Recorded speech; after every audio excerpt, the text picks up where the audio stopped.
మంచిర్యాల జిల్లాలో 100 కోట్ల విలువైన వడ్లు మాయం చేశారు రైస్ మిల్లర్లు. రికవరీ కోసం ఎన్ని గడువులు ఇచ్చినా సీఎంఆర్ పెట్టకపోవడంతో మిల్లర్లపై క్రిమినల్ కేసులు పెట్టేందుకు రెడీ అయ్యారు సివిల్ సప్లై ఆఫీసర్లు. కలెక్టర్ కుమార్ దీపక్ ఆదేశాలతో మిల్లర్లపై చర్యలకు రెడీ అయ్యారు.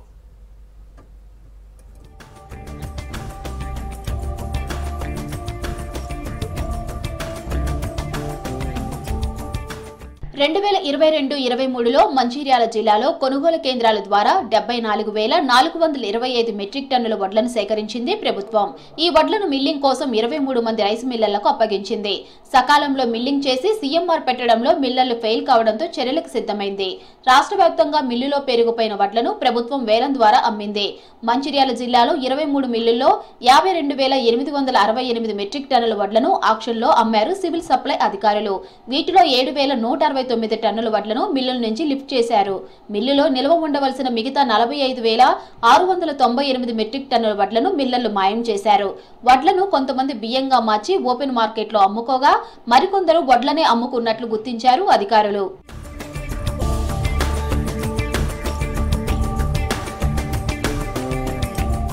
23 మంది మిల్లర్లు మాయం చేసిన వడ్ల విలువ 100.53 కోట్లుగా తేల్చారు సివిల్ సప్లై ఆఫీసర్లు. రికవరీ కోసం అనేకసార్లు గడువు ఇచ్చినప్పటికీ మిల్లర్లు లైట్ తీసుకున్నారు. దీంతో 7 మిల్లర్లపై రెవెన్యూ రికవరీ యాక్ట్ ప్రయోగించారు అధికారులు. వీరిలో 4పై ఇప్పటికే క్రిమినల్ కేసులు బుక్ చేసి 2 అరెస్ట్ చేశారు.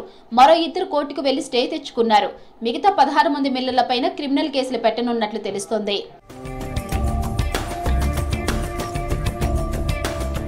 రాఘవేంద్ర ఇండస్ట్రీస్ మొర్రిగూడ జన్నారం 12,86 లక్షలు, రాజరాజేశ్వరి ట్రేడర్స్ నర్సింగాపూర్ 9.96 కోట్లు, రామలక్ష్మణ్ ఇండస్ట్రీస్ లింగాపూర్ 8,60 లక్షలు, గాయత్రి పారాబాయిల్డ్ సబ్బవల్లి 7,20 లక్షలు, శ్రీ సాయి మణికంఠ ట్రేడర్స్ నర్సింగాపూర్ 5,54 లక్షలు, వరలక్ష్మి అగ్రో ఇండస్ట్రీస్ ఇందారం 3,96 లక్షలు, శ్రీ లక్ష్మీ శ్రీనివాస ఇండస్ట్రీస్ నందులపల్లి 2,73 లక్షలు, జయలక్ష్మి ఇండస్ట్రీస్ ఇందారం 2,55 లక్షలు, శ్రీనివాస రైస్ మిల్ హమాలీవాడ మంచిర్యాల 2,02 లక్షలు, ఏఎస్ఆర్ఎం ఇండస్ట్రీస్ సబ్బాపల్లి 2,02 లక్షలు. ఇలా మరికొందరు రైస్ మిల్లర్లు సీఎంఆర్ బకాయి ఉన్నారు. వీళ్లు గడువులోపు బకాయిలు చెల్లించుకుంటే క్రిమినల్ కేసులు పెడతామని హెచ్చరించారు అధికారులు.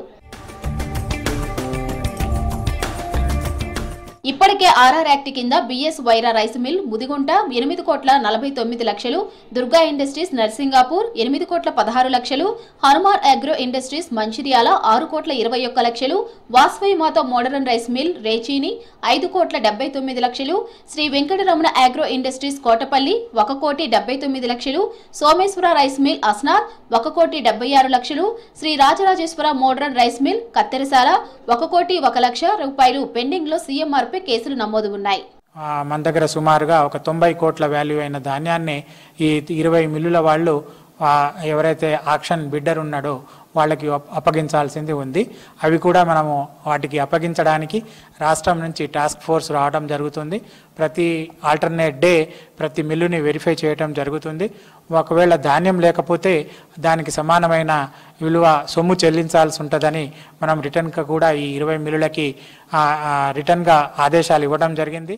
రైస్ మిల్లర్స్ గడువులోపు బకాయిలు చెల్లించుకుంటే తగిన చర్యలు తప్పవని హెచ్చరించారు అధికారులు.